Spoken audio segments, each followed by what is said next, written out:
రెండు తెలుగు రాష్ట్రాల్లోని ప్రభుత్వ ఆసుపత్రుల్లో వైద్యుల కొరత, సిబ్బంది లేకపోవడం,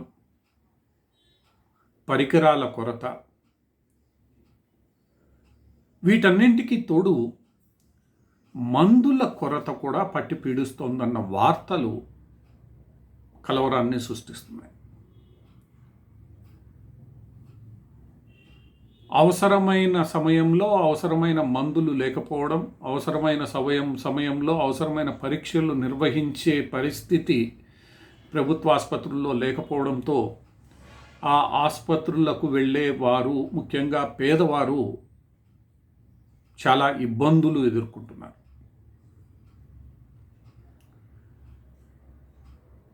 ఈ పరిస్థితికి కారణం అవసరమైన నిధులను ప్రభుత్వం ఆయా హాస్పిటల్స్కు లేదా వీటి యొక్క కొనుగోలుకు, వీటి యొక్క మెయింటెనెన్స్కు సరైన సమయంలో విడుదల చేయకపోవడమే కారణమని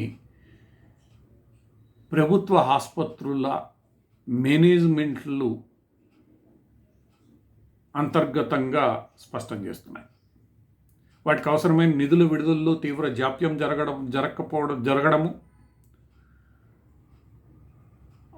అంతేకాకుండా ఆ నిధులు విడుదల చేయాలని కోరితే వాటిపై పలు ప్రశ్నలు లేవనెత్తడము, ఏదో ఒక రకంగా జాప్యం చేయడము. ఇది ఈరోజు రెండు తెలుగు రాష్ట్రాలలో జరుగుతున్న తంతు. ఈ సమస్య పెద్ద హాస్పిటల్స్ నుండి జిల్లా హాస్పిటల్స్, ఇంకా కిందకి వెళ్తే ప్రాంతీయ వైద్యశాలలు, ప్రాథమిక వైద్యశాలల స్థాయిలో ఇంకా ఎక్కువ అవుతూ ఉంది. కిందకి వెళ్ళే కొంది ఈ సమస్య పెరిగిపోతూ ఉంది. వైద్యులు ఉండరు, పనివాళ్ళు ఉండరు, నర్సింగ్ సిబ్బంది ఉండరు, పరికరాలు ఉండవు, మందులు దొరకవు. ఏదైనా ఇబ్బంది వస్తే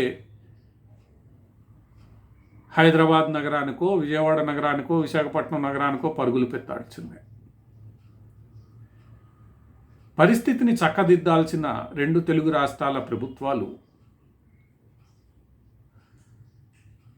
దీనిపై సరిగ్గా స్పందించడం లేదు. ఇంకా ఎక్కువ మాట్లాడితే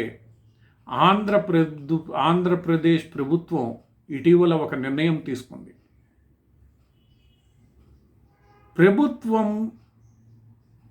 ప్రభుత్వ ఆధ్వర్యంలో ఏర్పాటు చేయదలిచిన వైద్య కళాశాలలను PPP మోడ్కు మార్చివేయాలని నిర్ణయించింది.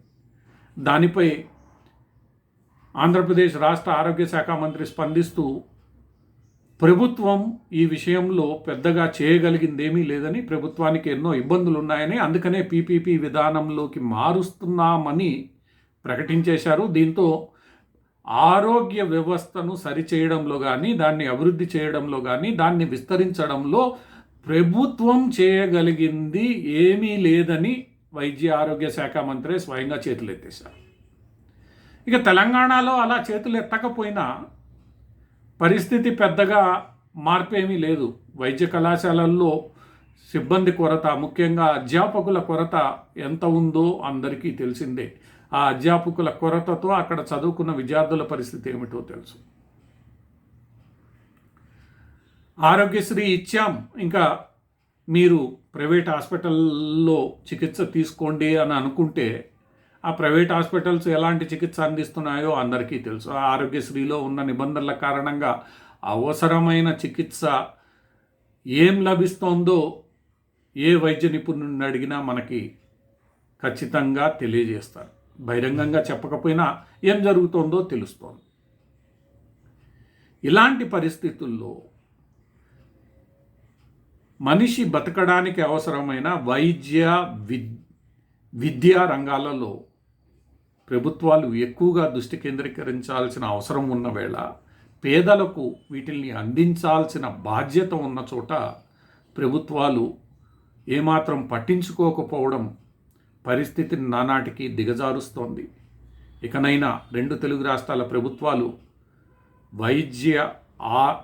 ఆరోగ్య రంగాలపై దృష్టి కేంద్రీకరించి తగిన నిధులు అందించి సమయానుకూలంగా, సందర్భానుసారంగా మందులు పరికరాలు కొనుగోలు చేసేలా చేయకపోతే రోగులు పడే ఇబ్బందులకు వారే కారణమవుతారు.